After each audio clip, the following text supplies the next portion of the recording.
Hi, I'm Rich Little.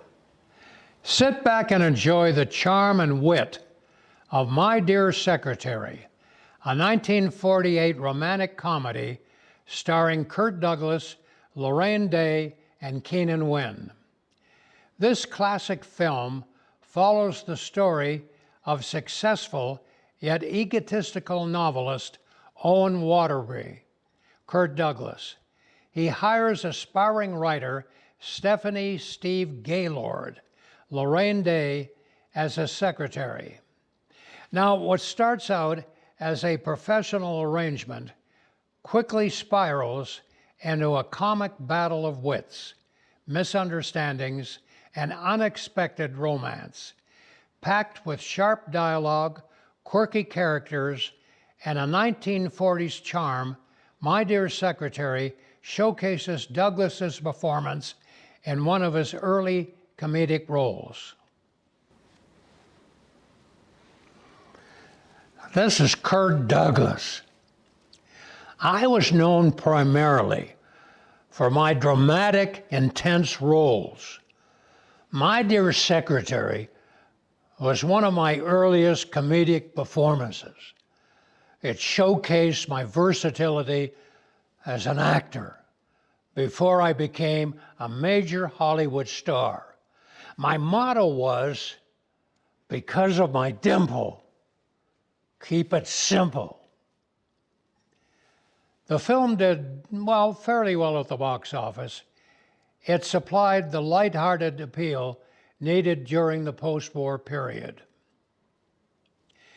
The film also starred Keenan Wynn, a beloved character actor known for playing sarcastic or supporting roles.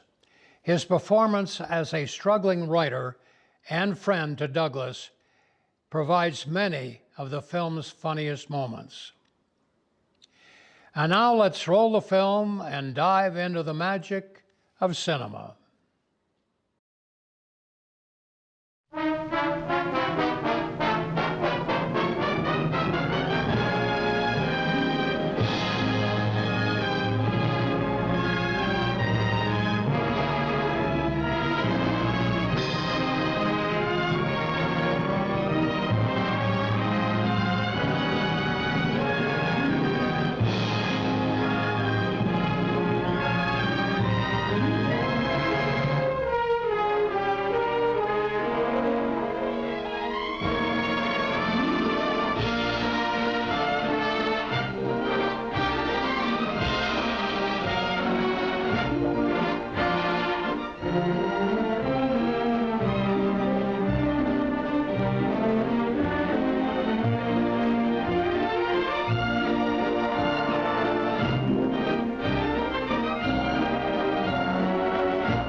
Not a bad writer. You think so? Mm-hmm. Good style, nice imagination. I think he's a very talented man. Well, thank you very much. Oh, it's nothing really. There's room B, room A. I wonder where room E is. How should I know? Are you going to the Waterbury lecture? No, I'm not. Let's find out where she's going. Oh. Excuse me. I'm sorry. Where's the Waterbury lecture, do you know? Aren't you Owen Waterbury? Yes, I am. How do you do? Follow me. Where are you taking us? Room E. Are you a student or a teacher? I'm a student. Oh, advanced or beginner? What do I look like? Well, you look very advanced to me. Ah, Mr. Waterbury, good evening. How do you do, Mr. Gilbride? You're right on time. We almost didn't get here. I was doing his laundry, and we had to wait for it to dry. His underwear is still wet. I brought a friend, Mr. Ronnie Hastings. Oh, how do you do, Mr. Hastings? Hey, let me get you a chair.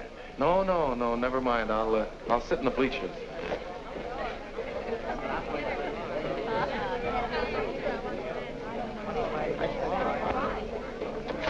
Hello. Hello. You going to be a writer, too? I hope to be someday. Well, This lecture should help you a great deal. He's a great writer, isn't he? Oh, yes. Of course, he gets most of his ideas from me.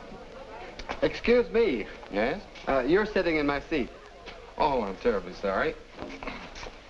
Good evening, Miss Gaylord. Hello, Mr. Scott. Anybody sitting here? Yes, Clarence Henderson. But he's out sick tonight. Well, then why did you make me move? Oh, Clarence and I don't speak. Oh, well... Attention, class. As I promised you, our guest speaker tonight will be none other than Owen Waterbury, author of the new bestseller, Last Year's Love. Mr. Waterbury. Oh, louder, louder. That's enough. I understand that most of you hold all sorts of jobs during the day, and yet you've been studying the technique of writing in the evening. Now you're ready to take your pen in hand and go out and conquer the world. You know, I'm hardly the person to tell you how to write because I don't follow any rules. Today, the writer is asked to keep one eye on the bestseller list, the other on art. That's divided loyalty, and that makes for dishonesty. I must confess, I've been guilty of this dishonesty too. But now that I've made my position secure, I'm going to try to write a really good book. No more bestsellers, but something that I hope will be a piece of great writing. You know, good writing, fine writing, is here and here. The dictionary is filled with all the words you need, but unless the mind and the heart find those words for you, you better leave them in the dictionary. He's so brilliant. Shh. Because a writer, fundamentally, must believe in himself. That's half the battle.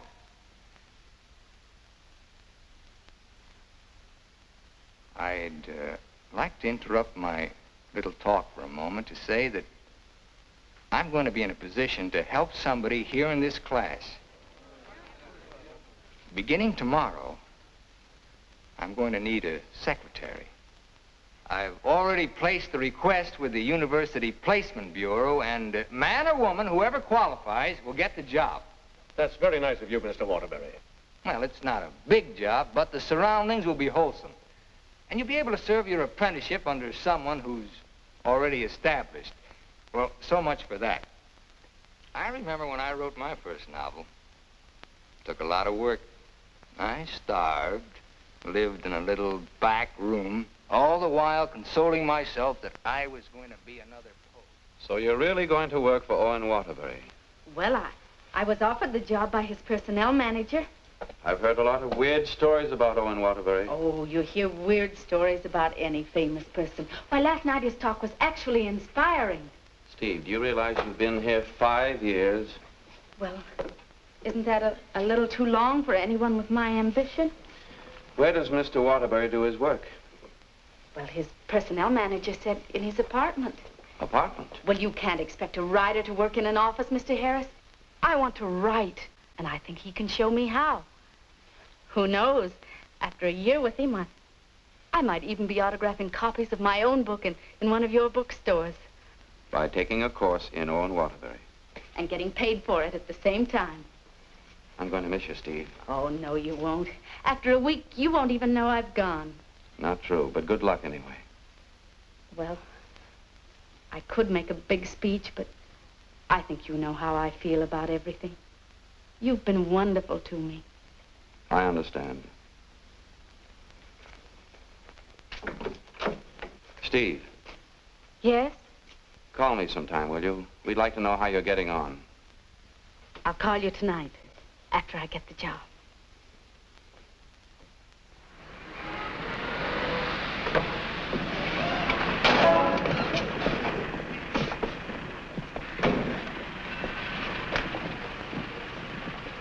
Why don't you watch while you're parking? Well, you can back up, can't you?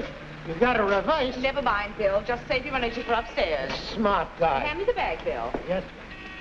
I'll take it upstairs for you, man. Anything drives a cab these days. Apartment 3E. Thank you. Now, just remember, Bill, if he says one word that's out of line, just one word, I want you to bop him right on the jaw. They might take my license away. Not for protecting a lady. Well, come on, in or out, in or out. You know, I hit pretty hard. The harder, the better.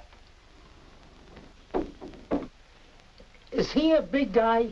6 feet of bluff. I'll cut him down. I didn't get this nose for nothing. Are you sure he can't fight? He's a writer. Writer? Fighter? Now, remember, if he just so much as opens his mouth. Don't worry, I'll shut it up. I got a bigger mouth than he's got. I've come for my things. And what's the objection? Evidently, he has none. Follow me, Bill. Now then, I want you to take all the things out of that drawer and put them into that bag. Yes, ma'am. No, not the drawer, just the thing.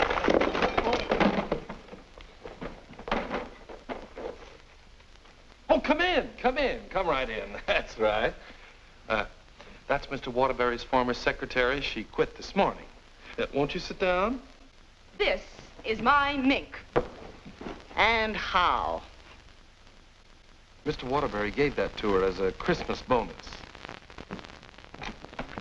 My typewriter. Well, that was sort of a New Year's bonus. My aujourd'hui. She brought her own aujourd'hui. My pot. She cooked once in a while. My bourbon. She drank a little. My cigarette box. She smoked, too. My lipstick. Shall we adjourn to the library? Your frankfurters. Goodbye, Mr. Waterbury. Good thing you didn't open your mouth. Thank you. Come along, Bill. Don't bother with your inferiors. And now, miss, what can I do for you? This is your new secretary. Oh, yes, you're from the Kilbride School. Yes, I am. Say, look at that. She knocked over a bottle of ink all over the carpet, and it's going to be hard to get out, too. Oh, would you try cleaning it up, please, Mary? Not me. The landlady says I'm not to clean up any more messes. Just do my regular work and get out of here. Excuse me. Would you like some help? Oh, thank you very much. Say, you're going to work out fine. Here, Ronnie. I'm an expert at this sort of thing. He sure is. He cleans up about 6 of them a month. I'll need a cloth and some rug shampoo. This is the stuff you've been using lately. Here, this is a woman's job. It was a woman who did it. It was an accident. You better not let the landlady see that. She'll add $100 for damages to your rent. That's more than last month. Oh, I got some on my dress. Oh, look, why don't you work on the rug and I'll work on your dress? Why don't you two work on the rug and I'll work on her dress? I'll work on my dress. I'll work on the kitchen. Do you like hot dogs? Occasionally, yes. Fine, we'll have them for lunch, and for dinner we'll have steak. Lunch? Dinner, why? I haven't even been interviewed yet. What's your name? Stephanie Gaylord. What do your friends call you? Steve. Oh, that settles it. I think she should be hired. How are you on shorthand? 120 words a minute. Do you do laundry? From my own, generally. Well, you're going to have to learn to do silk shirts, 120 a minute. I'll do the cooking. And eating. Do you live here, too? No, I live next door. But he hasn't been there since July. That's because I have no kitchen. Well, we share our kitchen on a cooperative basis. He cooks and he eats. You know, Owen and I went to school together. I was in kindergarten, and he was in the 8th grade. Then I went to high school, and he was still in kindergarten. And then I studied piano and became a character in every Waterbury book. And what were you in last year's Love? I was the chorus girl who studied piano and was very bitter about the world. Where'd you work before? Who, me? I was secretary to Charles Harris. He owns the Harris bookstores all over the country. And how is Mr. Waterbury's latest novel doing? Second only to the Bible. Oh, well, he won't like that. You married, Steve? No, I'm not. Please, Ronnie, I'm not interested in whether or not Miss Gaylord is married. Oh, no. My biscuits are burning. I've had married secretaries before, and, well, their husbands were a little troublesome. They were murder. His working hours are very peculiar.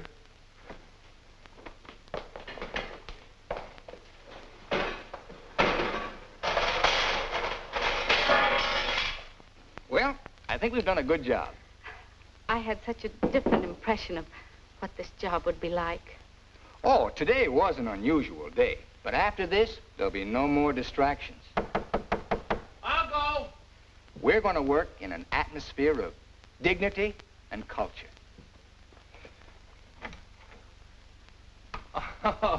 It's your bookmaker. Mary, that man's here again. I heard you. How much do I owe this time? $11. Don't you give me no more of your tips. That horse will come in next time out. Next time I'll be dragging a load of ice. Well, what do we owe you? $278 for Owen and $1 for you. Excuse me.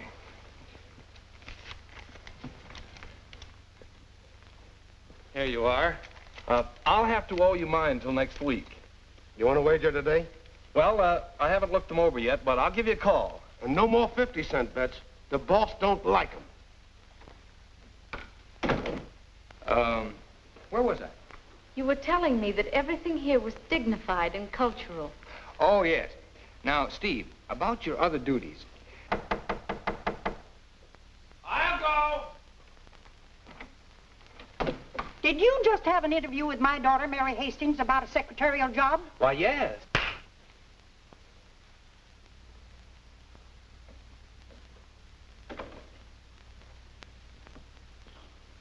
I have a message for you. Well, what's the message?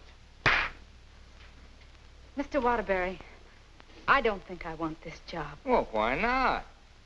Well, when you spoke at class last evening, everything seemed so refreshing.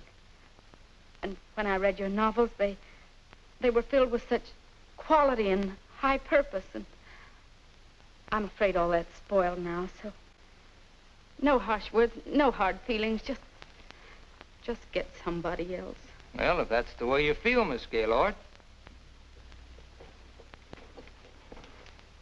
Are you walking out on Owen Waterbury? Don't beg the girl to work for me, Ronnie. Just call the agency and get another girl.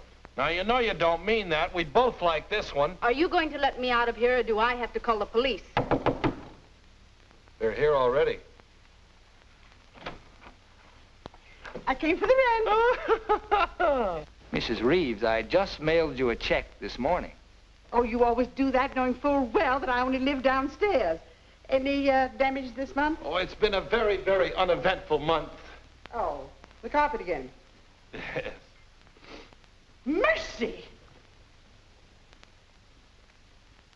This fish belongs here. And this duck up here, you throw the whole room out of contour. Mrs. Reeves, if you'll excuse me... I heard some screaming just outside the door. New secretary? Well, yes.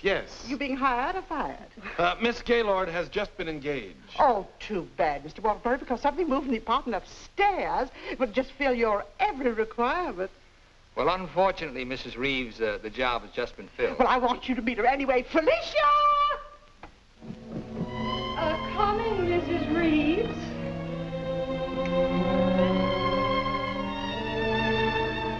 Felicia Adams, I want you to meet the famous Owen Waterbury. How do you do? Him. How do you do? How do you do? Felicia came to California to get into the movies. Now, who does she remind you of? Oh, now, don't tell me. Let me guess. Zazu Pitts. Oh, of course not. Felicia, in addition to being a secretary, is a very good actress, aren't you, dear? And take off your coat and let them see.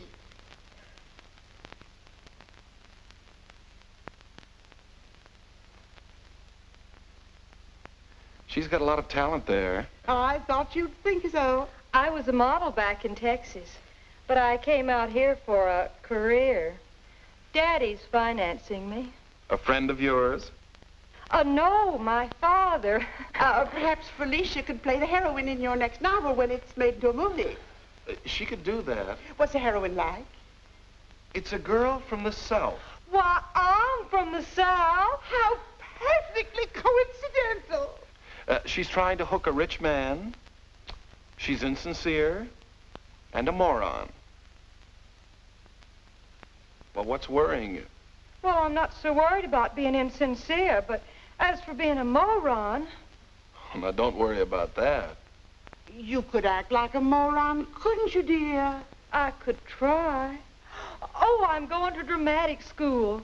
Maybe they can teach me to be a moron. If you studied hard enough, yes.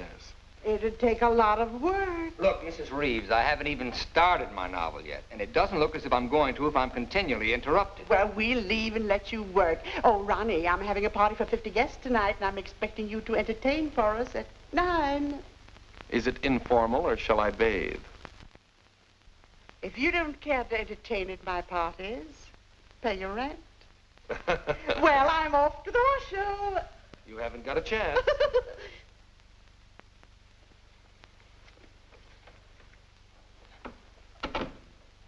You know, ever since her husband died and left her 7 buildings, she's been a peeping Tom. Now, come on, Steve, let's you and I prepare lunch. Look, I stayed only because I didn't want to cause a scene in front of your landlady, but I'm really leaving now. What an idea! What an idea! Take this down. Come on, take it down. Get your pad. Well, where's your pad? When you've got to have a pad, you can't start a job like this without a pad. All right, I'll find a pad for you,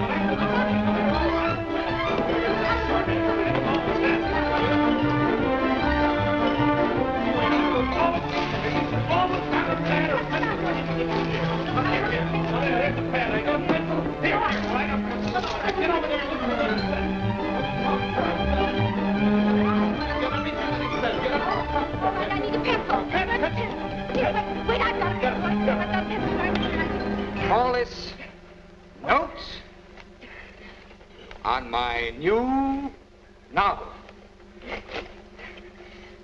That's all for now. Tomorrow morning at 10 o'clock.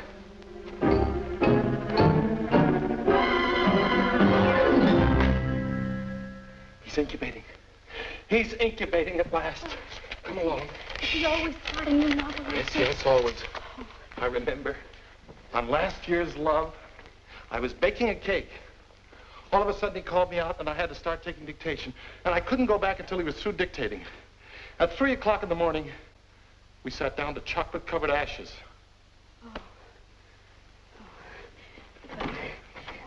Well, I'll see you at 10 o'clock in the morning.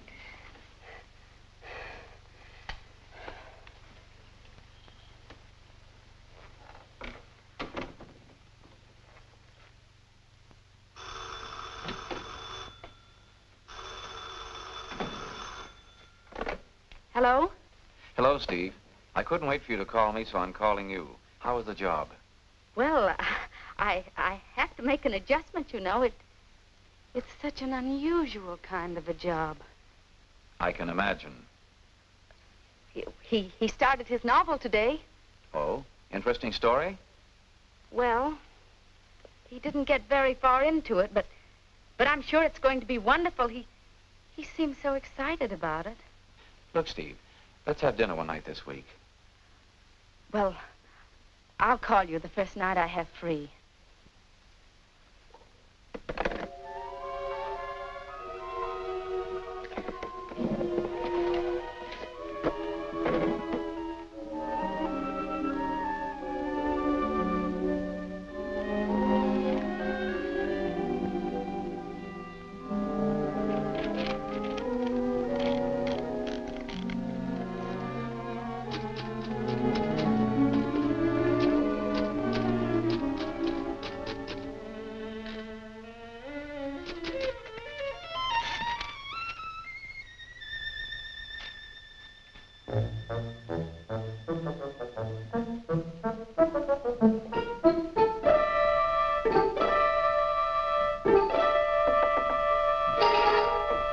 Good morning. Good morning. Well, you're bright and early this morning. It's 10 o'clock.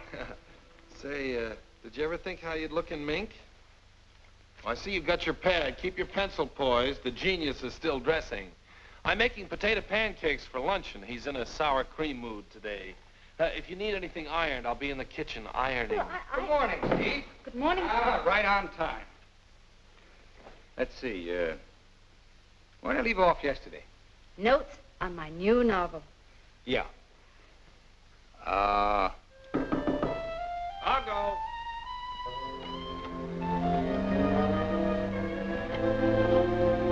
Hello. Hello. Hello. Hello. Hello. Hello.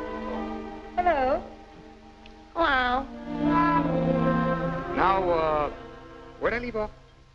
Notes on my new novel. Oh, yes. Make that notes on my new novel by Owen Waterbury. That's good. Oh, that's real good. Don't you think that's good? Oh, I like that. Chapter 1, General Introduction of Characters. Chapter 2. Well, I'll do Chapter 2 tomorrow. Chapter a day? That's swell. You sure you're not tired? Miss Gaylord, you stay here and answer the telephone. I'm going to the beach for some salt air. Well, be sure you don't bring any home with you. Right, boy.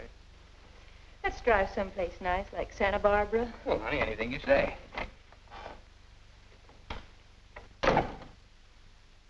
Don't pay any attention to him. He's just trying to make you jealous. Jealous? Well, what makes you think I'm even interested in him? You know, for a secretary who's just been given the day off, you're awfully annoyed. Annoyed? Of course I'm annoyed. I just don't want to sit here doing nothing.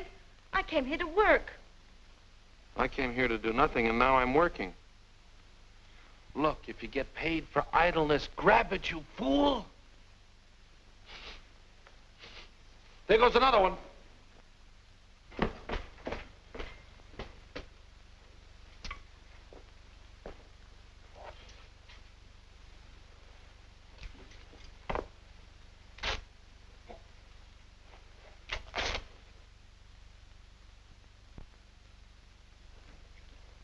Look, I'd like to ask you a question. Yes? Does Mr. Waterbury intend to write a book? That's a very interesting question. Waterbury's a genius. And what do you think he's doing right now? Incubating. Exactly. And whenever he goes through a mood like this, a great book comes out of him. I'll bet he does a lot of writing tonight. Why, honey, you're jealous. Look, I don't even know Mr. Waterbury. At this point, I'm not even sure I want to. Of course not, honey.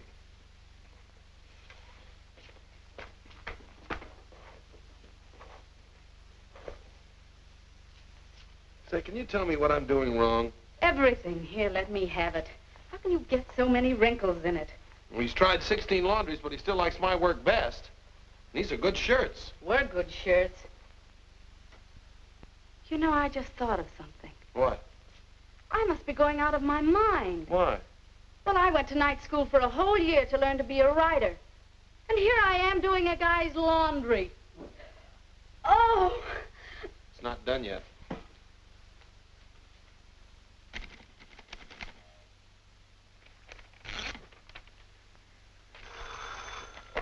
Hello? Miss Gaylord, this is Owen Waterbury. I want you to be here tomorrow morning at 9 o'clock. I've finally gotten the idea. Thank you. You know, Owen, I like that idea. Yeah? I don't think there's a horse in there that can beat him. Never.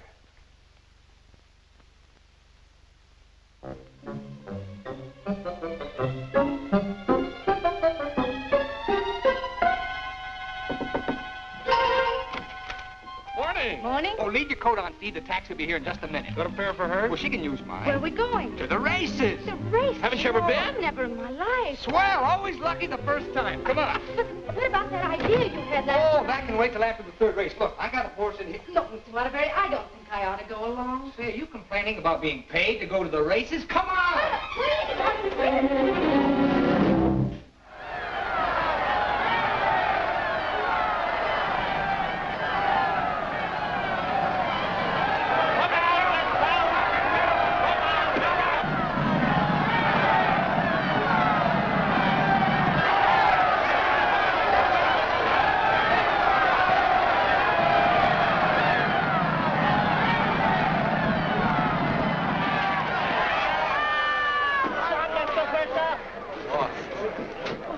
What happened?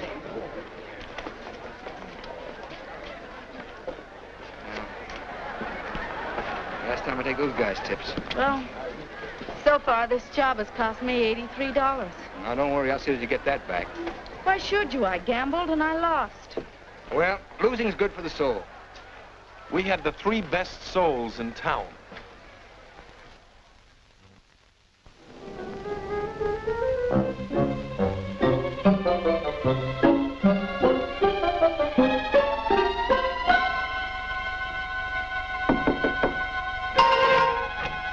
Good morning. Morning. Well, leave your coat on, Steve. The plane leaves in 35 minutes. Plane? Where are you going? Las Vegas and get back your $83. Las Vegas? I can't go to Las Vegas with you. Well, are you objecting to being paid while working? Paid?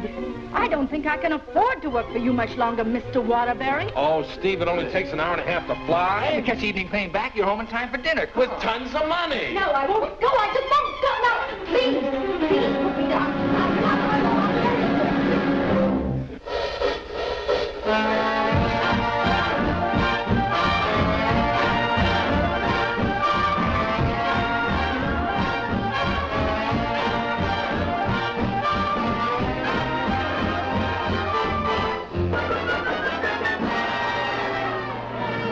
Hey there. Seven, you lose. Right here, right here. Oh, sorry, shooter. No dollar bets here. Where do you think you're going? Los Angeles? Hit the road. Come hit the road. on, baby. Here we go. Come on. For the easy way. What is your point? For the hard way. Hard way, four. Hard Come way, on, four. baby. Here it comes. There she is. Four. Seven, you lose. Seven, you lose. Standing on my right again, huh? When are we leaving, Mr. Waterbury? Leading, I'm stuck 3,000. But you said we'd catch the midnight plane. There'll be another plane at 2, darling. Nick Shooter, please. Grab him. Nick Shooter, please. Go. Come on, let's go. I thought working for a writer was going to be so uplifting. Correct. You lose. Perhaps you lose. See what you did? But I didn't do anything. She didn't mean it. What are you grinning about? I'm betting on crabs. Everything was going to be so intellectual. Correct again. Go ahead, lady. Are you doing that on purpose? What did I do? You're doing all right, honey. What's her point? Her point is crabs. Can't you make anything but craps? I was going to meet only literary people. Correct, Snake. You're my dream girl. Never saw that before. Don't make any more craps, understand? I'll tell him when he comes in. Keep your mind on the dice. Put this all on 7. She's bound to make this time for once. Let's go. You know, I'm writing a novel too, Mr. Waterbury. It'll be a honey, a 2 and a 1. Correct. Horse race. Get out of here. That's it. What's wrong? Keep your mind on the dice when you roll them. How dare you speak to me like that? Just for that, you roll your own dice. Correct again. $80, Rich. Come on, bring it in. Over here. Come on, lad. Money. Scared, Steve, where are you going? I'm going home, and I never want to see you again. You're a fraud, Mr. Waterbury, a cheap, egotistical fraud, and your whole existence is something I want no part of. I'm sorry I even met you, because you've spoiled something for me. You've spoiled my impression of Owen Waterbury, the writer. Steve, look, you can't go home alone. I'll take you home. Steve, please sit down, will you? I want to talk to you, please. Steve, honestly, this gambling, it's an insidious thing. It changes a person. I'm really terribly sorry. Well, then why don't you put a stop to all of this and get down to work? I guess I'm afraid. Afraid of what? I'm afraid I'm not the great writer I started out to be. Instead, I'm just a commercial hack. Oh, no, you're not. Didn't you see how everyone at the university treated you with awe and respect? Why don't you write another love story? I'd be going backwards. Backwards? Stick to your last. You know the story of the clown who always wanted to play Hamlet? If you keep telling yourself you're a failure, you'll be one. If I try another love story, will you work for me? If you work, I'll work for you. Thank you. I'm poor again. I just switched to 7s.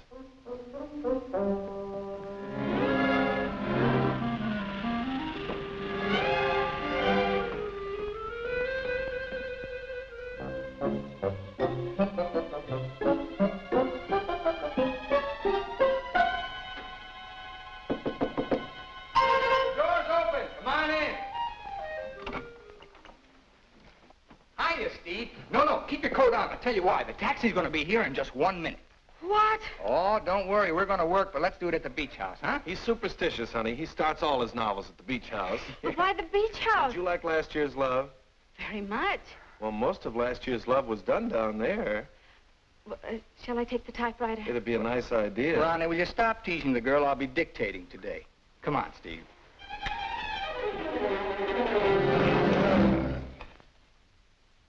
I'll dictate this in outline form, and then I'll polish it up later. Yes, Mr. Waterbury. This is the story of a successful novelist who began to die, morally and spiritually, until a girl came into his life. And then the whole world seemed changed. He'd seen her one night while delivering a lecture to a short story class. There were so many faces looming up in front of him, but he saw only one, hers. Wistful, delicate, exquisitely beautiful. Without her knowledge, he arranged to make her his secretary because in that fleeting moment, in that single instant, he knew he was desperately in love with her. One day, he asked her to go to his beach house and work there because he wanted very much to tell her the way he felt, but he lacked the courage. Mr. Waterbury, Miss Gaylord, when I'm working, I don't like to be disturbed. Sorry. Where was I? He wanted very much to tell her how he felt, but he lacked the courage. Oh, yes. Now here she was, seated before him, tender and fragile as a poem. He had looked around a corner, and there she was. Oh. What's the matter? Oh, I broke my pencil. Here you are. Let's continue. He was tempted to take her up in his arms and sweep her to the summit, but he didn't dare. He knew very little about her, yet there was nothing else he needed to know. As he strode up and down the room dictating, he looked toward her polka dot necktie. What's the matter with you? Nothing. Oh. Where was I? Polka dot necktie. Oh, polka dot necktie. He was impressed by the loveliness of her hair, her soft blue eyes, her delicate mouth. A breathing, living thing that made him exalted and inspired. He wanted to take her in his arms and smother her with kisses and drown himself in the beauty of her soul, but he was a coward. How do you like it? It has possibilities. Suddenly he threw caution to the winds. Leaned over and kissed her. She melted in his arms and offered no resistance. Wordlessly, they held one another in silent embrace.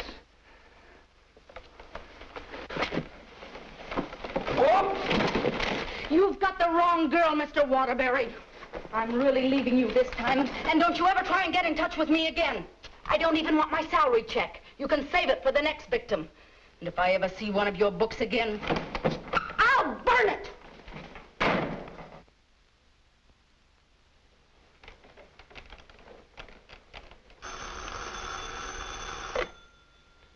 Hello. Oh, hello, son. I just thought I'd call you and let you know I made dinner for the three of us. And ask Steve if she likes popovers. Steve's just quit. Yeah. I'm dictating a harmless little scene. Suddenly she takes offense, slams me on the couch with a hammerlock, and walks out. Is she insane?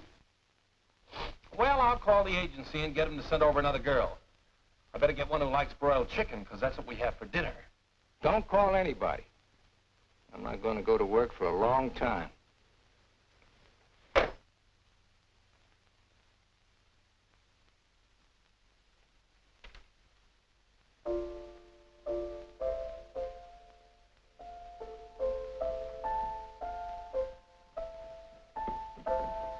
Come on, will you get out of here so I can wash these keys? I'm composing. Composing? I haven't heard a good song out of you yet. That's it. Give me that again. Thank you very much. What are you calling that thing? I got a cold in my nose. Come on, sing it. Oh, Mr. Ronnie, Oh, don't be silly. I just want to hear the quality. Sniff, sniff, here's a handkerchief. Ka-choo, ka-choo, gesundheit to you. Let yourself go and blow. Oh,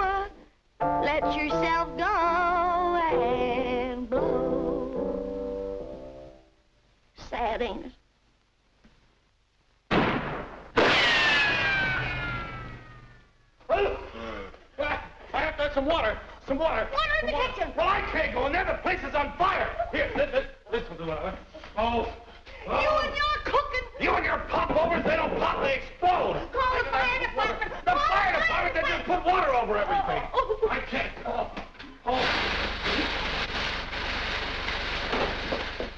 I'm going to tell the landlady on you. Oh, I'm going to tell the landlady on you. Well, I'm not going to clean up this mess. All right, just for that, you won't get a piece of pie. What's in that garbage can? Pie? 30 misses out of 31 tries.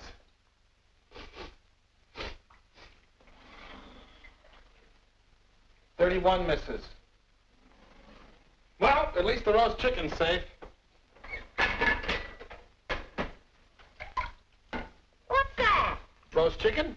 How can you pour roast chicken? Well, I had to roast it in the pressure cooker. It melted a little. Oh, he'll have his dinner out tonight. Well, so am I. You don't think I'm going to eat this horrible mess, do you?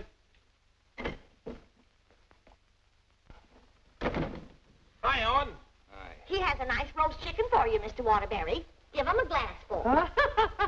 Mr. Waterbury, I think it's my duty as your servant to tell you what just happened in the kitchen. Oh, now, Mary, why don't you go home? Mr. Ronnie set fire to the kitchen. I don't care if he sets fire to the whole apartment.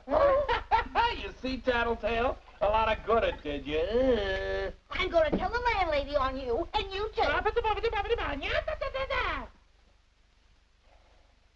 Well, what happened down at the beach house? Will you stop asking me silly questions? I told you on the phone. She quit, that's all. Well, she had some nerve. Well, I don't need her. There's a lot of other secretaries. Of course there are. Just as capable, efficient, and just as cute. Sure. We never did find out how good she could type. Well, I'll call the agency and get another secretary. No. I got a better idea. What you gonna do? I'm gonna pack. Where you going? New York, change of environment. I'll work better there. Gonna get rid of the apartment? Yep. Well, what's gonna happen to me? What should happen to you? That's a very unfair question. Boy, I'm not gonna let a little thing like a secretary throw me off balance. Never in a million years. I got a life to live, too. Wonderful, beautiful, exciting life. I got a book inside me, a great book, full of intensity and scope. Boy, you know something, Ronnie? I'm glad this happened. I'm down to earth now. What happened? Well, you can still use it. Elsie called. She's, sorry she quit in a huff, and she apologized for the cab driver. See? That's what Steve will be doing tomorrow. Calling and apologizing, but I won't be here. Say, what am I running away for anyway? I'm not afraid of her. That's what I like to hear. That's the real Owen Waterbury. Listen, call Elsie. We'll take her out to dinner. We'll take them all out to dinner, a different one each night. I'll go and change my apron and be right back.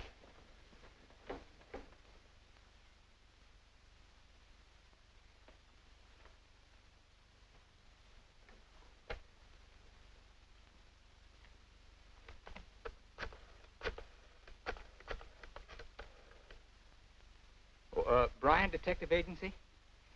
This is Owen Waterbury. Yeah. Look, I want you to shadow a girl for me. Stephanie Gaylord. Now, let's all try to have a good time tonight, okay? I'm willing. Are you, Ronnie? I'm willing. Good evening, Mr. Waterbury. Hello, Francois. Here, why here? I like it here. You've always hated the Ridgely room.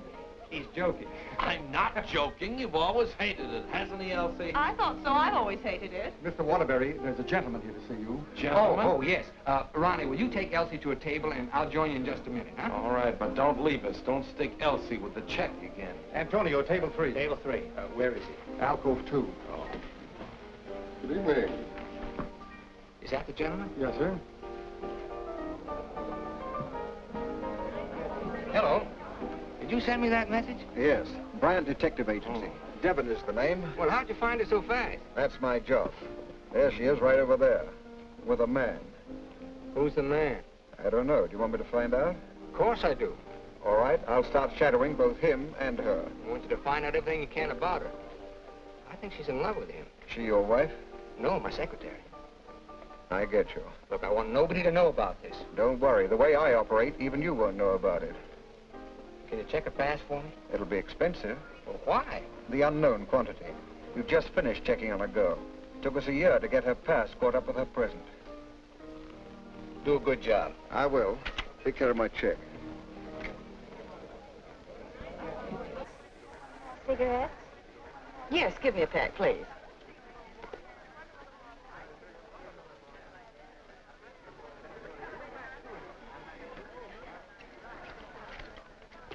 Thank you.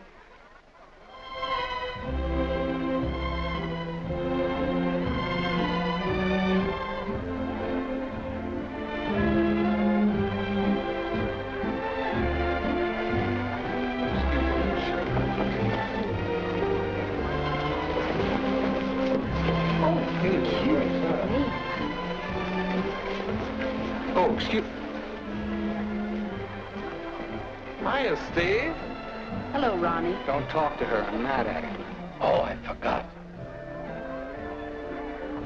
Good evening. Good evening. You know him? Uh-huh. He's my new boss, Your new boss. What's his name?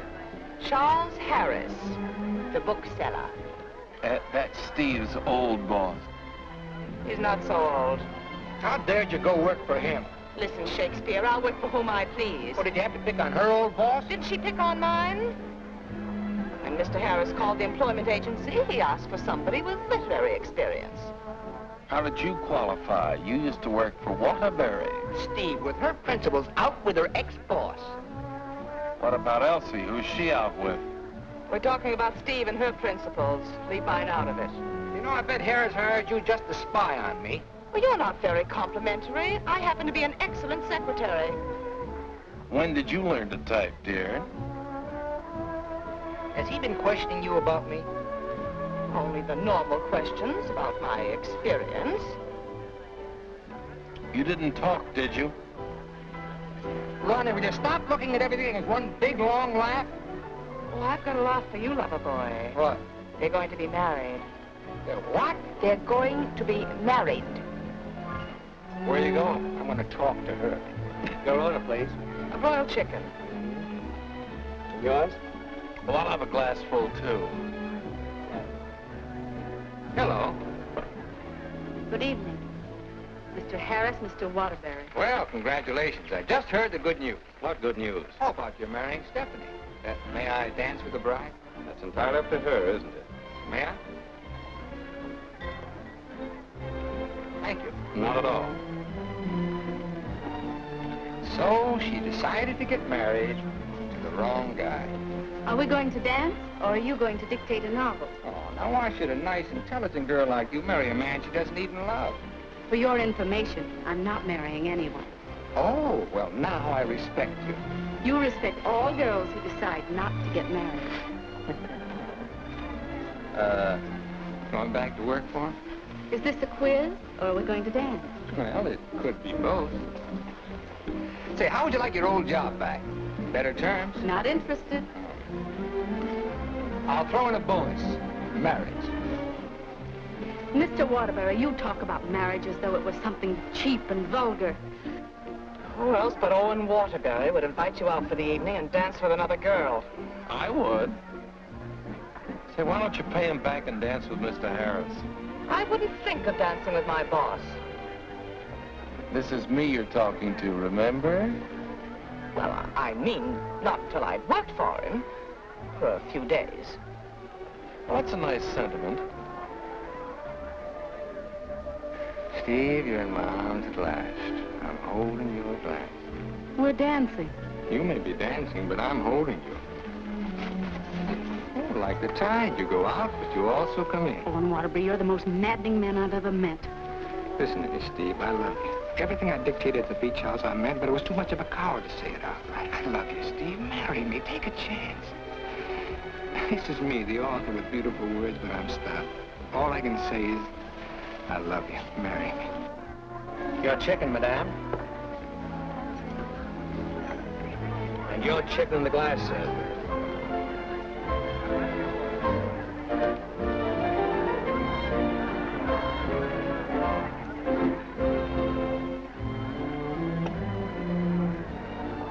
Harris looks lonely.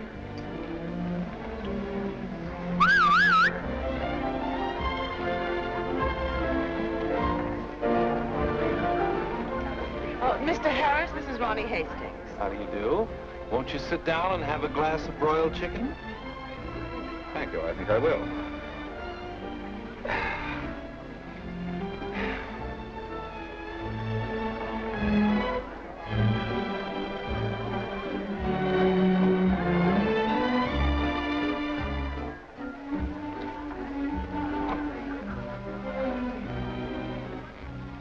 You ever heard the story of the unholy three? If you don't mind, I think I'll be running along. Mr. Harris, would you mind taking me with you? Not at all. Well, who's going to take me? You watch the floor show.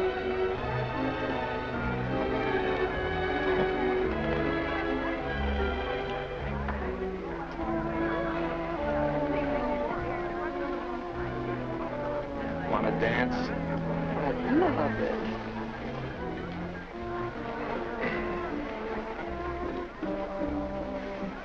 Are you a gigolo? After tonight, I think I will be.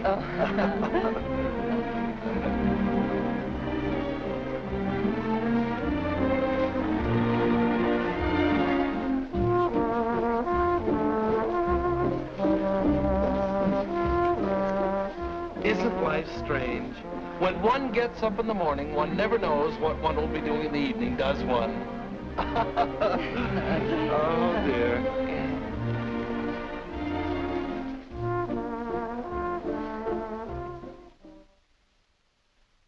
And in addition to the office supplies, please order one Remington electric typewriter for the outer office. Mr. Harris's office. Just a moment, please. Hello? Yes. What? When? Thank you. Goodbye.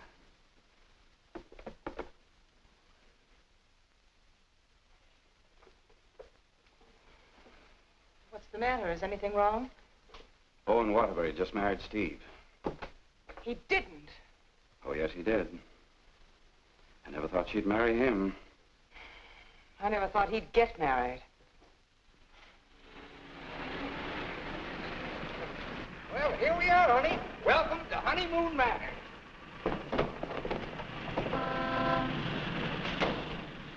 Congratulations! Hi, you're right. May I be the first to kiss the bride?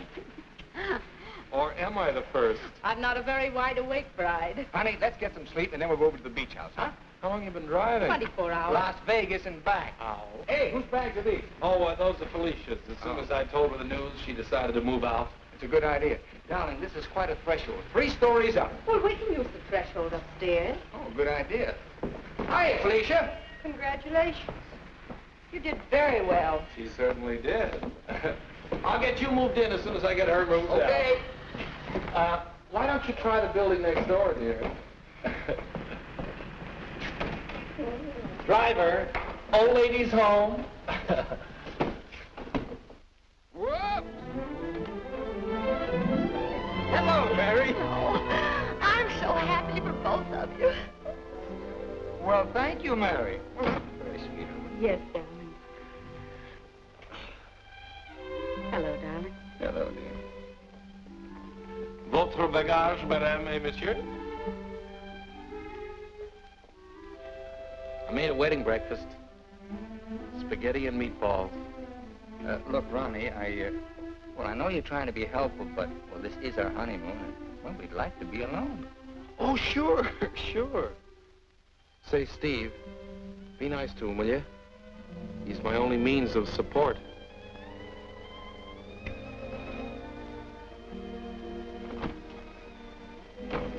Darling, are you glad you married me? Well, what a question to ask me now. Well, it was on the spur of the moment, and you do change your mind so. Darling, I'll never change my mind about you. You're the first nice thing in my life. Could you tell me where is apartment 3E? Who are you looking for? Isn't that the business of the people in apartment 3E? It's the next apartment down the hall, sir.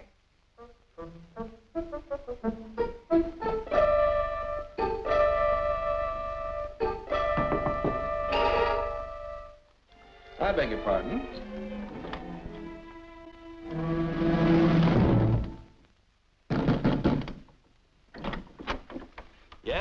What can I do for you? I have a message for Mr. Waterbury. Well, I'm afraid Mr. Waterbury can't be disturbed just now. He's a little busy. My name is Devaney. Will you tell him the woman he's interested in got married?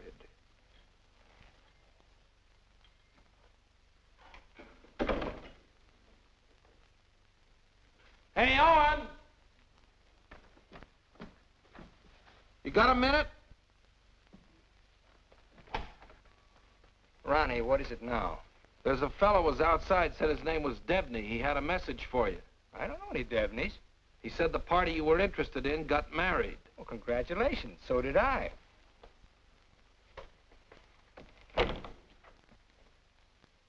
Darling, whom were you interested in who got married?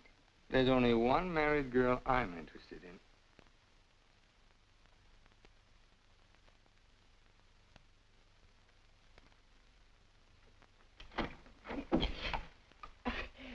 You tell Mr. Waterbury I want to see him right away, and I mean immediately. Owen! Horrible Hannah's here. We call you that affectionately, dear. Now what is it? Oh, excuse me. I didn't know your secretary was working late. They're married. Married? Well, as his wife, she might as well be in on this. Just what can I do for you, Mrs. Reeves? I've come for the rent. But I paid you the rent on the first, Mrs. Reeves. I've had to make a new rule, Mr. Waterbury. I don't take bad checks. When'd you make that rule? Since you moved in. Darling, do you happen to have $485 in the bank? I think so. Well, could you write me out a check till I get this thing straightened out? I can't understand how my account got so low. That's $6,000 for the crap game? Oh, yes. And the $2 for the marriage license? One has to live. Thank you, dear. Thank you, Mrs. Waterbury. I never thought I'd ever call anybody Mrs. Waterbury. Well, I'll just walk you down the hall. Oh, thank you, Ronnie. Is this any good? She's loaded. Well,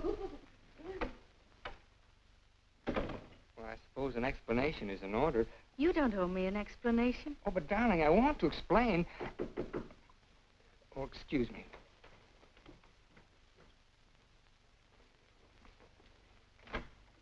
Hello, Owen. Oh, hello, Dick. Congratulations. We just heard. Well, thank you, Bertie. Congratulations. Thanks a lot. Oh, darling! Won't you come in and sit down? Oh, yes, thanks. Darling, I want you to meet Mr. Fulton, my publisher, and Bertie. This is my wife. How do you do? So nice knowing you. Owen, you're not thinking of a prolonged honeymoon, are you? Oh, no, we're just going down to the beach house, and, well, I thought I'd dictate my honeymoon. Good idea. You know, there's a deadline on that novel. It's got to be made. You know why. Well, I'll have it ready, Dick. I'll count on it. Would you like a drink? No, thanks. We're double parked downstairs. Come, dear. How's Ronnie? Oh, still eating.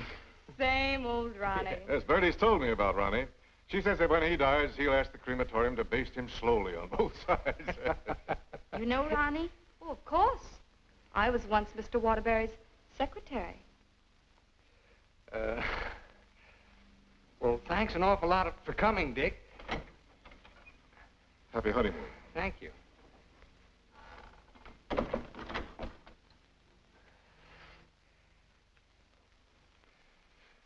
Darling, why did Mr. Fulton look at you so accusingly? Well, I owe him $20,000. I drew it as advance royalty against my next novel. And that mink coat Mrs. Fulton had on? Is that one you gave her? Oh, Bertie meant nothing to me. I'd written a bestseller, and I was throwing money around like water. You can always take it back and give it to Mr. Fulton as part payment. Oh, darling, I'll get you 100 mink coats. Darling, I don't think I can afford 100 mink coats. After all, paying your rent will keep me broke. Honey, did you marry me for my money? No, but I'm beginning to think you married me for mine. Look, darling, let's get out of here. We're never going to be alone here. Honey, I know a perfect little mountain cabin away from publishers and landladies. And secretaries? Well, except you. And I'm going to work. I promise you. I promise you.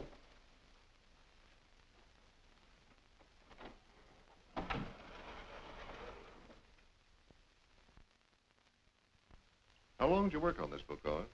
4 months. I'm rather proud of this one, Dick. Where's Mrs. Waterbury? Oh, Steve's down at the village getting groceries. She wants to prepare you one of her special dinners. Well, I'm afraid I can't stay for dinner. I have to catch that next train back. Dick, let's drop the suspense. How'd you like the book? I'm going to let you have it right between the eyes, Owen. You don't like it? I hate it.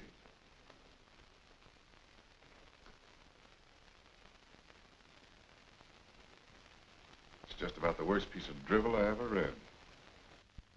Why, if I were to publish this, Owen, it would ruin you. Fortunately, I found another book to use in its place. What's the matter with me, Dick? Am I through? Of course not. Every top-flight novelist has a bad book in him. Well, how am I going to pay you back your money? Well, don't worry about that. I'm sorry, Owen. Darling, I got some of that wonderful venison.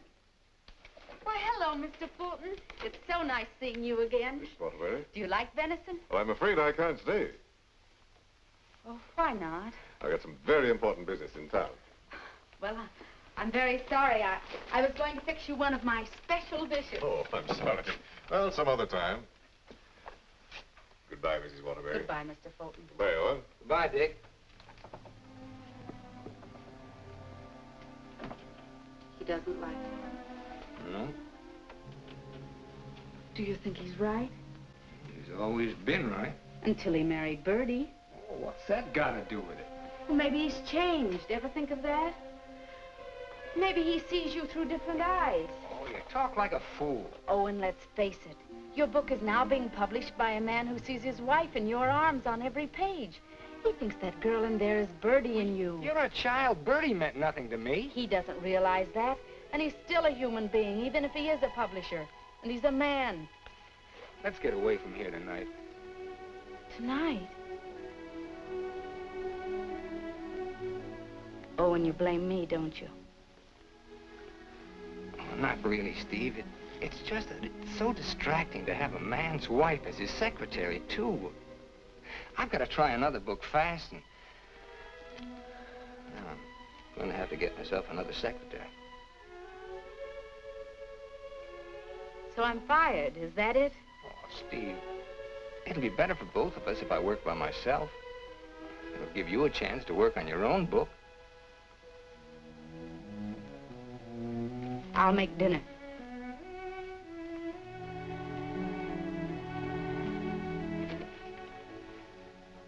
Owen, I finished my book. Oh, you did? Well, I'd like to read it. It's been on your dressing room table for 2 weeks. Oh. Well, I'll read it on the train. Don't bother.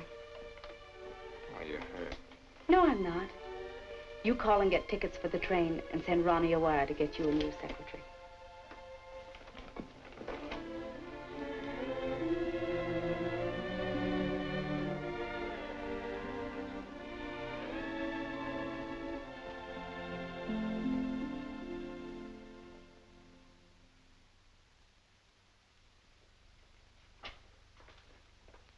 Oh, hello, Mrs. Waterbury.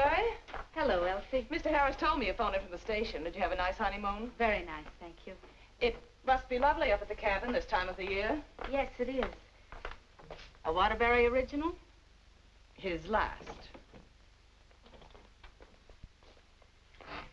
Steve. Hello, Charles. Sit down, won't you? Thank you. Oh, you're looking fine, fine. Well, 4 months of the outdoor life. None the worse for it. Charles, I want you to do me a favor. This is Owen's latest book. Fulton doesn't like it. I want you to read it and let me know what you think about it. I'll try to be as objective as possible. You will be, I know. And I have another manuscript for you. Mine. You finished it? Yes, it was a long uphill pull. Oh, I've changed the title so many times, but I finally decided to call it Dawn's Yearning. What does Owen think of it? Owen hasn't read it yet. Oh? He hasn't had time. He's been busy writing. He couldn't concentrate on it. I'll be glad to read both of them. Thank you, Charles. Goodbye, Steve. Goodbye, Charles.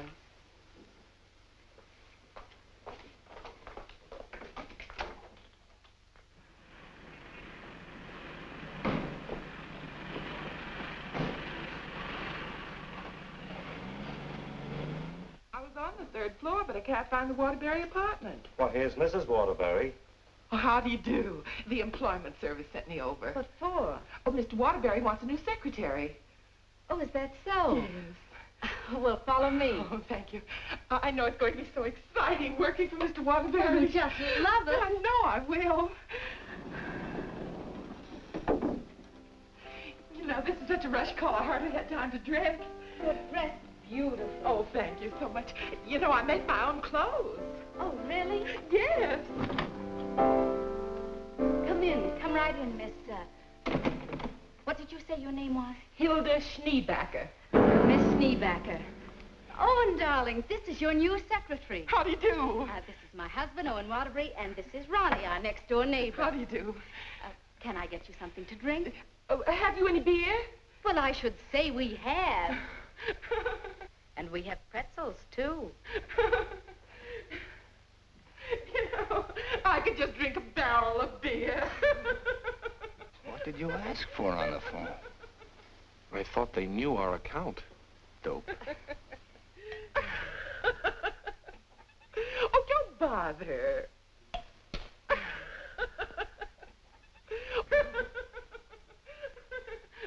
Why don't you bring your beer over here where we can be more comfortable? Oh, do you do laundry, Miss Schneebacher? Just shirts and socks. I don't like to do sheets. Well, sit down, please. How are you on handicapping the horses, Miss Schneebacher? Oh, yesterday I picked 2 winners. Played them both right on the schnozola. Oh, and I think she's enchanting. What size coat do you wear? Do you have to wear a coat on the job? Oh, Mr. Waterbury likes to give all his employees mink coats for Christmas. Oh, I wish I'd known that. I could have saved the skunk's life. I wonder who she means. I'm gonna love this job. You're all so nuts.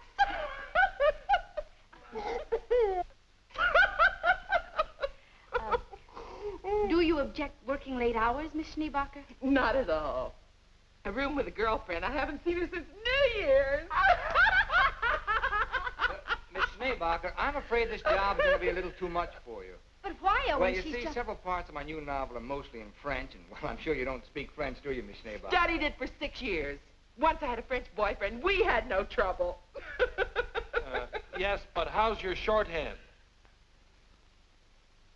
Shorthand? I don't take shorthand. You don't take shorthand? Well, no. The agency said this was strictly a typing job. Oh, no. This is mostly a shorthand job. But I could learn it. I'm afraid not. Well, guess that lets me out. Leave the glass, please. Oh. Thanks for the beer.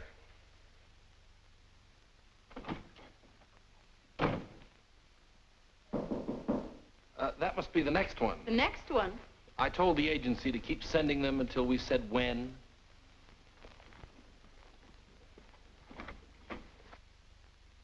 How do you do? Is this apartment 3E? Yes, it is. Does a Mr. Owen Waterbury live here? Yes, he does. I'm Owen Waterbury. Oh, Mr. Waterbury, the agency sent me. Dawn O'Malley. That's right. Won't you come in, Miss O'Malley? Thank you. Won't you sit down, Miss O'Malley? Thank you.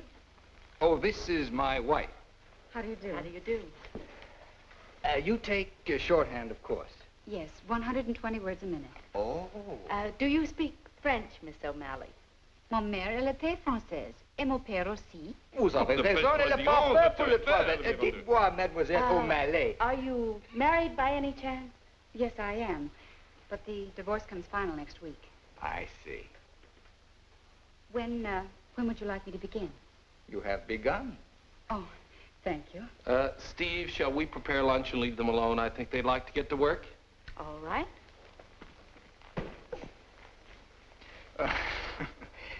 Tell me, did you ever work for a writer before? Yes, once about 3 years ago. But I'd rather not talk about it. Oh, well, why not? Well, he asked me to work late one evening and began getting a little fresh. So I called the police. All I want to do is work. I guess the publicity ruined his career. But he deserved it. Don't you agree? Yes, I do. How about lunch, Miss O'Malley? Oh, I've already eaten, thank you. And you, darling? No, thanks. I'll skip lunch today.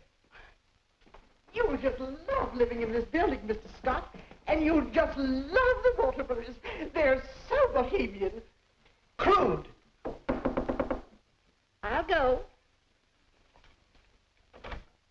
Oh, hello. Hello, Mrs. Waterbury. I want you to meet your new neighbor, Sylvan Scott. He's moving that little bachelor apartment upstairs that Felicia used to have. Yes, I know, Mr. Scott. Hello, Stephanie. How nice. Come in, come in. Now, I want you to meet the important member of the family. This is the great Owen Waterbury.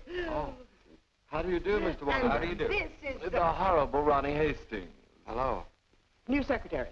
Yes, she was just hired and I was just fired. Mr. Scott's a writer, too. My building will be just crawling with them. Yes, Mr. Scott and I went to night school together. We sat next to each other. Mr. Scott used to be a ball player. Just look at those shoulders. And they're not padded either. Well, what do you know? Sylvan writes that wonderful radio program called John's Mother's Lover. John's mother's sweetheart. Oh, yes. Tell me, confidentially, is John's mother going to marry her, sweetheart? No, John's father objects. John has no father. Oh, poor John. Sylvan, you'd better rush upstairs and start to work on that radio program. You mustn't neglect John. Well, I'm in a little trouble. You see, my secretary just got married. Oh, what on earth are you going to do? I don't know. I could help you, Sylvan. You, Stephanie? Yes, you see, I was Mr. Waterbury's secretary before he married me. That's right. You were. The marriage was a bonus. Oh, when could we begin? Why don't you just say, I've begun? Ronnie, dear, would you get me some shorthand books and some pencils? How much do you think you'll be giving me tonight? Why, we may be working most of the night. Oh, that's just ducky. I'm used to working at night.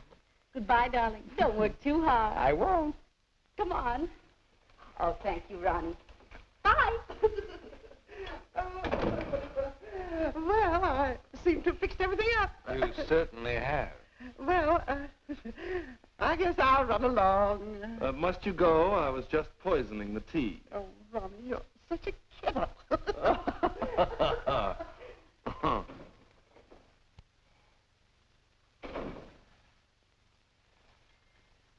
You know, you're gonna really like it here, honey child. Watch your hands. I don't tolerate familiarity from anybody, and I mean anybody. I once ruined a man's career, and don't you forget it. Miss O'Malley, you may have the day off. Why don't you make it a year? But I haven't even begun yet. Oh, that's all right. You get paid just the same. Oh, well, all right. What time tomorrow? Oh, any old time. Suit yourself. But I don't understand. Well, how about noon? All right. Thank you.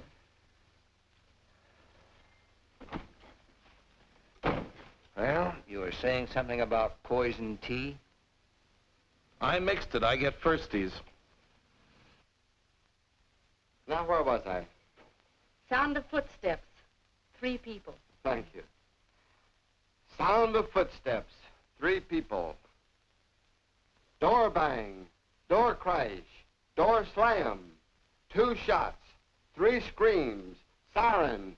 How does it sound? Swell. It's bedlam.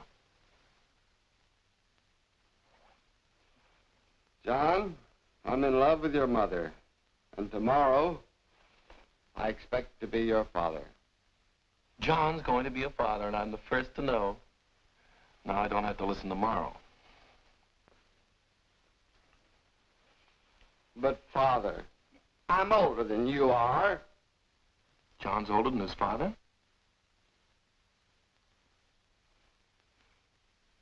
What happened? That's what I'd like to know. I don't know. But don't you worry, Miss Waterbury. I'm not going to do anything.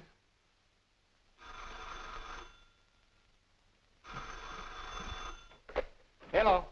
Hey, they just turned out the lights. Who's calling? This is Charles Harris speaking. I'm sorry to be calling at such a late hour, but I must talk to her. They just turned out the lights. Will you keep quiet? This is her husband. No, she's out for the evening. She's right upstairs. And I don't know when she'll be back. Didn't you hear me? I said they just turned out the lights. Darling, may I borrow a light bulb? I don't don't care what you do. What's the matter? I'm going to a hotel in case you're interested. I'll go to a hotel. After all, this is your apartment. No, it isn't. You pay the rent. Ronnie, will you take this up to Mr. Scott, please? Oh, and you can't possibly be jealous of that man upstairs. Why, he's utterly harmless. Boy, you really had me fooled. Why do you say that? Charles Harris just called. Have you seen him, Steve, since we came back? Oh, and it's terribly late, and I don't like cross-examinations. After all, we're two adult human beings, and we should be able to trust one another. Don't smile it away with pretty words, Steve. Have you been seeing him? Yes. All right, then this is it. But I only saw Charles Harris for one reason. I took him your manuscript. He knows a great many publishers. Please don't. It's too late for that. I felt at the nightclub you were in love with Harris, and I knew he was in love with you. After all, 5 years is a long time, and I was a fool to think I could break it down. I never loved Charles Harris. Well, you never loved me. You were in love with the schoolgirl notion of a popular novelist. I really try to play this straight with you, Steve, but I guess I made a beautiful mistake. Owen, I was in love with you before I met you. Something in your writing, the tone, the feeling, the quality appealed to me so much that I used to imagine your books were written just for me. It's true, I built it up in a schoolgirl way, and I was so caught up in it, I guess I would have married you the night you lectured in class. If you'd stepped off that platform and asked me, I would have married you. Just like that. How can you talk to me like this? I put you way up there too, Steve. But you tore it down in the cruelest way any woman could. You once called me an egotistical fraud. But what about you, Stephanie Gaylord? What have you been? Go ahead, phone him. He's waiting for you. Owen!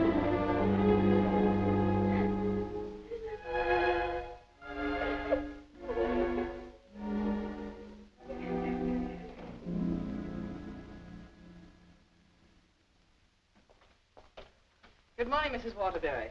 Good morning, Elsie. I have an appointment. Yes, I know. Mr. Harris has a surprise for you. Won't you come right in?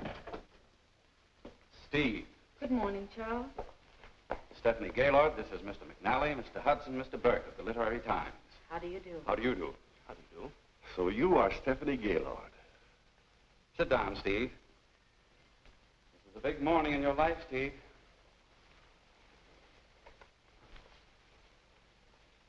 Mr. McNally is head of the publishing house in New York. He flew down this morning. That's why I called you so late last night. We've read your book, Miss Gaylord. How long have you worked on it? About 5 years. I'm recommending it for the McNally Winslow Award for first novel by an unknown. I didn't know you were going to show my manuscript to anyone. I couldn't do anything else after reading it. But don't you see what this will do to Owen? What has Owen got to do with it? Well, Owen's the big guy in my family, and his novel's just been turned down. And if this happens on top of that, it would just about destroy him. He has to have a sense of importance. He's lost all faith in himself. You mean your husband would feel a sense of competition with you? You don't understand, Mr. McNally. Owen's in trouble. And as his wife, I have to help him climb out of it. Steve, I thought you wanted to write more than anything else in the world. I thought so, too, before I married Owen. What about Owen's manuscript? Did you read it? Yes, it isn't bad. It's good. But it doesn't have what this has. This has greatness.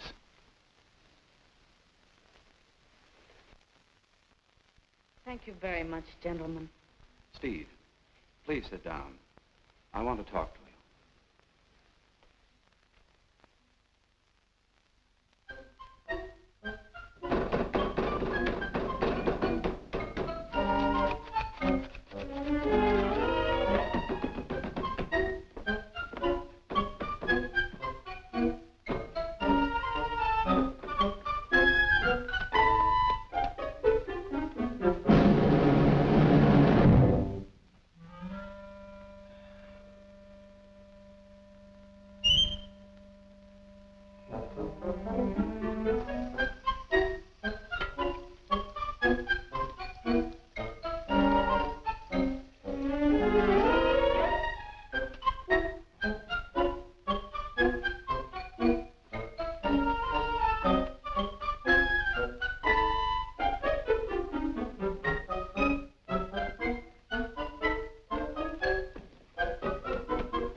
Are you slopping up this kitchen again? I'm giving your popovers another try. Well, give me time to call the fire department. No, Miss O'Malley. That's not the line I gave you. I'm sorry, Mrs. Scott. All right, let's try it again. Yes, sir. John, Mother, I've changed my mind. I don't like your sweetheart. Mother, well, I like him. That's all that matters. John, as your son, I refuse to approve the marriage. Mother, you're not marrying him. I am. How does that sound? Stinks. Amen. Mr. Hastings, I must say you're distracting. You know, you shouldn't be using Mr. Waterbury's apartment or Mr. Waterbury's secretary. Well, Mrs. Waterbury isn't here, and I've got to get the program out. Why don't you work in your apartment? She won't work upstairs. Well, then why don't you work without her? I can't. I'm a dictator. Dear, why won't you work upstairs? I don't work in men's bedrooms. It's not a bedroom. It's a bachelor apartment. My husband was a hotel manager. One room is a bedroom. Two or more is an apartment. Sylvan, she's got you there. Oh, come on, let's work. Hello, Mr. Waterbury. Yes, what can I do for you? Remember me? I'm Devaney of the Brand Detective Agency. Oh. What's this? A bill for $845.62. For what? For shadowing and delving into the past of one Stephanie Gaylord. But I married her. We've shadowed married women before. Hi, Owen. Get rid of this guy. You want me to call the police? I am the police. What's this doing here? That's my laundry. Do you expect my wife to do your laundry? Say, that's a little large for you, isn't it? That's Mrs. Waterbury's laundry. That's mine. Well, take it and get out of here. And as for you, Mademoiselle O'Malley, you're fired for taking dictation from somebody else. Well, that suits me just fine. I wouldn't work for you even if I did like your horrible writing. Where's Stephanie? I don't know where she is. I know where she is. Where? You pay this bill and I'll let you know. Oh, Ronnie, do you happen to have $845? And 62 cents. Why don't you write him a check? Oh, yes. Call that number right away. Here is the detailed report. It's very amusing. You see, I had to shadow you at the same time that I shadowed her. Here's Stephanie. Oh, good. Stephanie, where are you? What? What are you doing there? Stephanie, if there were ever any chance of our getting together, this kills it now. Finally and for all time, we're through. Charles Harris's apartment. Just like that. No sense of shame. Well, maybe she got her old job back and is working for him. At his home? What decent, self-respecting girl worked for a man at his home? Maybe she's his secretary. Please, don't tell me about secretaries. He could tell you. Here's the report. Page 3 is wonderful. Right. Call the employment agency. I'm going to show her. Look, I want a girl this time who's capable and efficient. I'm calling for Mr. Owen Waterbury. Fast typist. I don't care what she looks like. We don't care what she looks like, as long as she's attractive. Do you take shorthand? Oh, but of course. 120 words a minute. Uh-huh. And, what did you say your name was? Miss Pigeon. Her name is Miss Pigeon. Everybody says I'm flighty. Where did you work before? I'm just out of secretarial school. I think it would be wonderful working for you, Mr. Waterbury. You see, I hope to be a writer myself someday. Oh. Have you ever been married? Oh, no. Never. And you have no objections to working on weekends? Oh, not at all. My time's completely my own. And you think Mr. Waterbury's just wonderful? Mm-hmm. This is a clay pigeon. I've come for my things. Follow me, Bill. I know just where to go. I want you to take everything out of that drawer and put it in that bag. Right. I knew you'd come back. But it's only for a moment. Where's the mink coat? I didn't get a mink coat. Come into the bedroom, Bill. What's the matter? Short of minks? Say, haven't you been here before? Sure. I came with the other one. I got a cab stand downstairs now. If you need a cab, just open the window and holler. Well, I'm going to do a lot of hollering now. That's his former secretary. Get my bag and things out of the closet. Oh, so you're not in love with Harris, but you go to his apartment. You wouldn't let me explain, and now I'm not going to. Explain? What kind of an explanation could you make anyway? Doesn't matter anymore. You're right, it doesn't matter anymore. Isn't she getting awfully personal? But a wonderful typist. Charles Harris's apartment. Just like that. Just like that. Anything else, miss? Yes, my picture.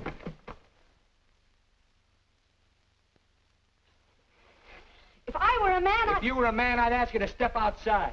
Go ahead, hit me. I dare you. Did he slap her? I should say not. She slapped him.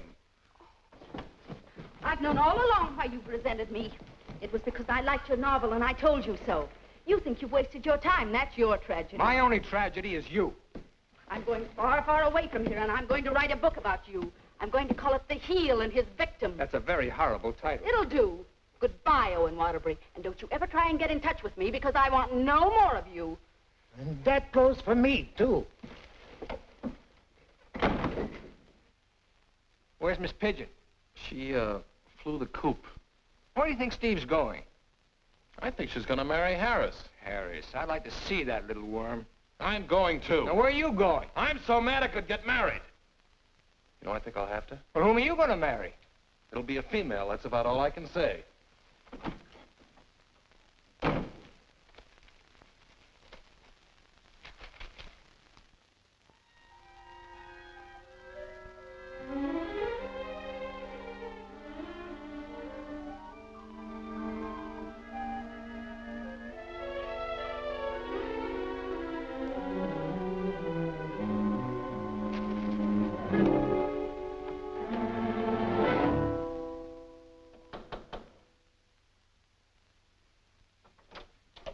I'd like to see Mr. Harris. Your name? Owen Waterbury. Excuse me, sir. And excuse me. I didn't mean to disturb you and my secretary. Your former secretary. Oh, I didn't know you were in the middle of dictation. Your sarcasm is quite uncalled for. Of course, I don't have to tell you what I think of a man who behaves this way with a secretary. You keep out of this, Elsie. Look, Charles and I are going to be married. Congratulations. What? Just where does that leave my wife? How do you suppose she's going to feel about this? She's in love with you, you know. You never deserved as fine a girl as Stephanie anyway. You know, Harris, I've always wanted to tell you that I really think you're a crude person. Your motives are very obvious. You've given me a lot of grief ever since I married Stephanie, and I came up here to tan your hide. So put up your hands and defend yourself like a man. Oh, you can't nobody's hide. Oh, listen to me, you fool. Why do you think Stephanie came up here in the first place? Because she wrote a novel and Harris wanted to have it published. But she didn't want that. She was afraid it would hurt your vanity and wreck your marriage. She wanted him to help you instead. Oh, look, I've read your last book, the one Fulton turned down. It's grand, it's exciting, it's wonderful. Fulton's wrong. He's just jealous because of Bertie, and it's all your own fault, Mr. Great Guy. You know, someday Stephanie's going to be a better writer than you are. That's my opinion, and you've always valued it. Here, Stephanie's novel. Read that and really get jealous. You know, you're not going to get her back. She's gone away, and it serves you right. I hope I kicked a little sense into you, but I doubt it. Goodbye, Mr. Waterbury.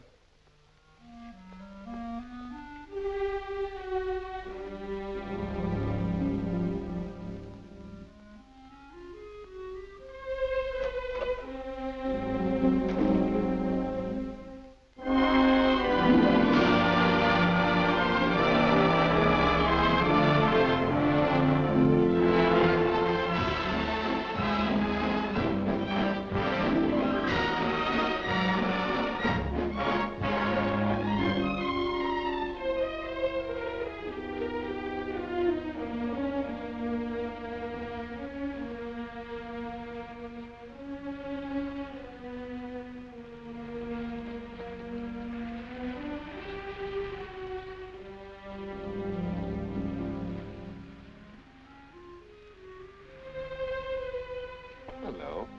Owen Waterbury? Yes? I've got to serve you with these papers. What for? Suit for divorce from Mrs. Waterbury. Thanks.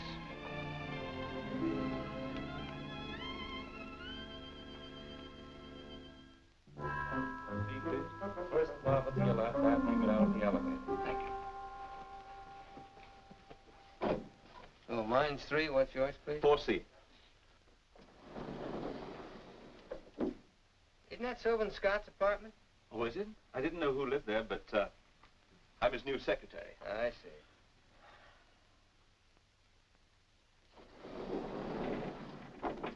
Good luck.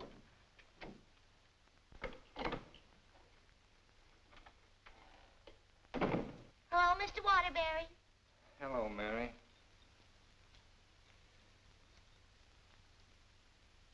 You want a drink? Well, I guess so. Mary, did you see Ronnie around? Well, I haven't seen Mr. Ronnie in about 3 days. But I heard tell he got married. Married? Gee, that's funny. He didn't even invite me to the wedding ceremony. Me neither. Well, Ronnie gets married.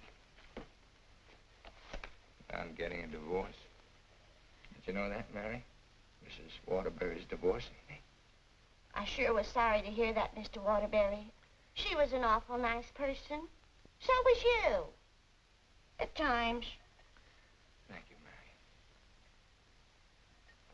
Mary. Well, I see Scott's hiring a new male secretary. Oh, Mr. Scott doesn't live in this building anymore. He moved out yesterday. Oh. Well, who moved in up there? Mrs. Waterbury. Steve. Yes, she's a big writer now. Well, of all the nerve, I'll fix her. She can't do this to me.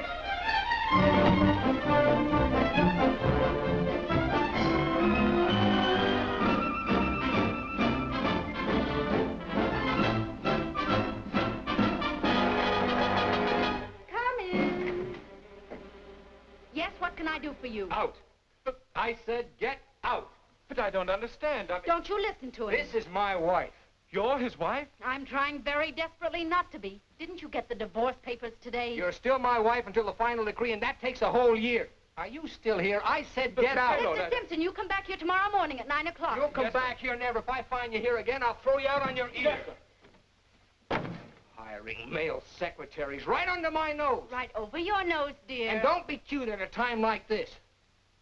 Why'd you take this apartment anyway? Because it was the only one I could find, and Mrs. Reeves was kind enough to let me have it. Oh, sure, sure. I thought you'd think I was chasing you, Owen Waterbury. But my living here need cause us no embarrassment. We can be friends, meet in the hallway, and exchange polite little hellos. I exchanged polite little hellos with your friend Harris recently. Elsie was there. She told me all about your book. Oh, you didn't want to have it published because of what it might do to me. Silly. I mean, do you think I look upon you as a competitor? Don't you think I can compete with you, Mr. Waterbury? I read your book last night. Kept me up most of the night. You want to know something? Yes. You're better than I am. But don't tell anybody because I'll deny it. Now, you listen to me, Mr. Owen Waterbury.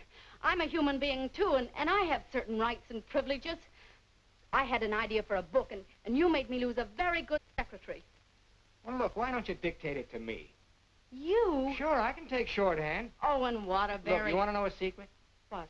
I'm a better secretary than you are. Oh. All right, prove it. Get the shorthand book and pencil. Okay. And I don't want to hear another word about our personal problems until I get this down. Let's call this Notes on My New Novel by Stephanie Gaylord. This will be the story of a girl who became secretary to a very egotistical man who thought he knew everything there was to know about writing. Oh, now, wait a minute, Steve. Please, you're interrupting my train of thought. He was attractive in an ugly sort of way. Thanks a million. Will you please stop interrupting me? But he was filled with childish frustrations and complexes which she, in her silly way, tried to cure. Now, wait a minute, Steve. I'm not going to sit here and take down this... Listen, this is my new book. Until she suddenly discovered he didn't need a wife. He needed a psychiatrist. A psychiatrist? That does it. Now I'm insane, am I? Okay. But if you publish that book, I'll sue you. You just go ahead and sue me if you think I'm afraid. Hello. You know, this book sounds very interesting, but there's one thing I've got to know. Did she love him? Well, of course she loved him. She loved him deeply, devotedly, desperately. Then why didn't you say so? I've come for the rent. Ronnie is your new landlord. Oh, no, that vase belongs up there. And this belongs here. And this belongs here. Oh, Ronnie, do!